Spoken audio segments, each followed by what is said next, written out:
Stroman from Stroman and Associates out of Oklahoma is with us now. Morning, Kent. Good morning. All right, so you came all the way out to Las Vegas for this convention from where? From Bartlesville, Oklahoma. Bartlesville, Oklahoma. Got to be close to Tulsa. Close to Tulsa. Okay. Now, I understand you really have the Charity Channel connection to this whole event here, and I probably ought to explain that while most of our videos that we've done here have been really grants-centric and focused on the Grants Professional Association, this is really a joint event between the GPA and Charity Channel. Can you tell us about the Charity Channel? Right. Well, Charity Channel actually is the world's largest online community for nonprofit professionals. My point of involvement or engagement was through a fairly new entity, which is Charity Channel Press. And feel very privileged that they are the publisher for my book, Asking About Asking, which was released in March this year. So I consider myself a brand new author. Yeah. So you're adding author now to CPA. You're a certified fundraising executive. Yes.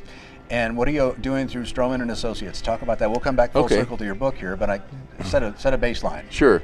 Well, first of all, my background is in finance, thus the CPA thing, and I was in higher education for 25 years before starting the consulting firm 10 years ago. And Stroman and Associates focus primarily on fundraising with a specialty in major capital campaigns. Do a lot of board development, leadership development, and strategic planning. Now, for those folks that are watching this video that are new to the fundraising field, could you define for us capital campaigns?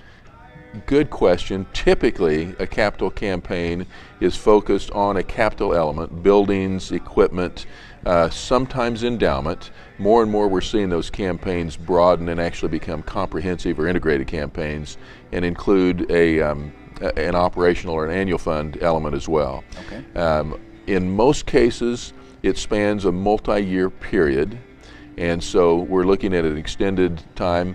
It's a larger fundraising effort than typically what the organization will conduct on a year-in-year-out basis. Right on.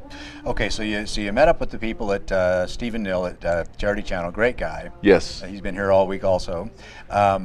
And how did you then cross the line? Because I think there's a lot of people that have, self-included, that probably have a handful of ideas that I'm vain enough to think somebody might want to hear about. But you crossed the line from dreamer to author. Well, how'd that happen? Actually, it was the beginning of the dream that for me was really the line, and I never envisioned myself as being an author. Never thought anybody would be that interested in what I might have to say. But several years ago, a friend of mine in conversation made this comment. He said, "Kent, you owe it to your audience to leave them with more than just a memory." And so I have to admit that I'd never thought before about writing as fulfilling an obligation. But that became the seed of an idea, which it took several years for that to germinate, but really began to emerge and eventually came out with the book that we talked about, Asking About Asking. Subtitle is Mastering the Art of Conversational Fundraising. Interesting, and you sound like you're pretty good at that. So tell me about that. Well, the basic premise that we have, Rod, is that in our experience, there are too many people chasing too many donors, seeking too few dollars that, when acquired, make too little impact on either the organization or the donor. And so we're encouraging people not to work less hard, but to be more deliberate, more targeted, and engaged in relationship rather than pursuing transactions in such a way that at the conclusion of this pursuit, this process, that everybody is satisfied with the result, both the donee, the organization that receives the funds, and the donor, the ones that make the gifts. That 1 minute right there could easily be a book or more. Don't you think? Well, and basically it is. It is. It is now. And I notice this In the Trenches now, that's kind of a series of books now, and, yes. And Asking About Asking is your first in that series? That's my first book, and the series right now consists of 6 books. The 6th one just came out last month. Now these are by 6 different authors. Maybe 4 or 5 different authors. Okay. But anyhow, the In the Trenches series is Charity Channel Press first series that they're publishing. Gotcha. And yours asking about mastering the art of conversational fundraising. That's right. Did I get that right? You got it. Wow. And that was book number 3 in the series. And like I said, that came out in March, and since then there have been 3 additional topics come out. Earlier this week, while here, I had a chance to visit with the publisher about my next book. Okay. Don't hold your breath, because you can't hold it that long. I'm slow. Yeah. But I'm excited about that next topic and the impact that it's going to have on the marketplace. And can you give us a tip on what that topic might be, or you well, just keep that one quiet? If it were to go to print today, it would have a word stricken out. The word is accidental, and to replace it, you would see the intentional board. And sadly, I would say that many of the organizations that I encounter, the best description of their board is that it's kind of an accident. Yeah. Our focus will be to help organizations to be much more intentional, not only about how they form the board, but about how the board functions and the impact that it has on fulfilling the mission of those organizations. Okay, well, you know what, you've just prompted me to take us down a path I don't think we planned on talking about here, but you sound like you know what you're talking about on the subject of board development. Is there a quick and easy answer to the question or the statement, oh my gosh, my board is so dysfunctional, or worse yet, and as too often is the case, it seems like they're the enemy, or you know what I'm saying? Right? I do.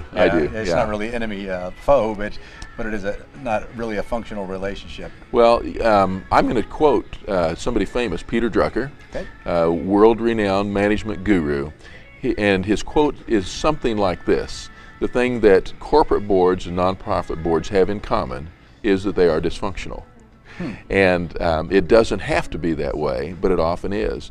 And part of the reason, in fact, what we believe is the biggest reason for that, is that we have people in roles that they have absolutely no preparation for. I mean, who do you know that went to board chair school, or that had an intentional course of study about how to be an effective board member? And certainly those opportunities are out there, but few people have encountered those. And so we're dedicated, we're passionate, we're willing to do anything, we just don't know how to.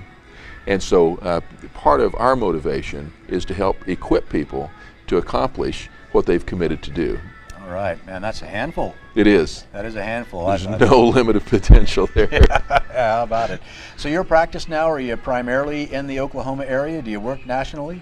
Well, good question. And in our 10 years as a consulting firm, we've had clients literally as close as across the street or as distant as Washington, D.C. But the majority of our work, frankly, is nearby, and maybe it's just because I'm lazy. Spend less time and money in that unproductive thing called extended travel. Yeah. That's always a tough one. So, but I know you're not anything like that, because I've spent 2.5 days with you here, and I've seen how busy you are, and I think you probably do a lot of good work for a lot of people over the years, in the coming years. Feel very fortunate to have the opportunity to work with the folks that we do. Yep.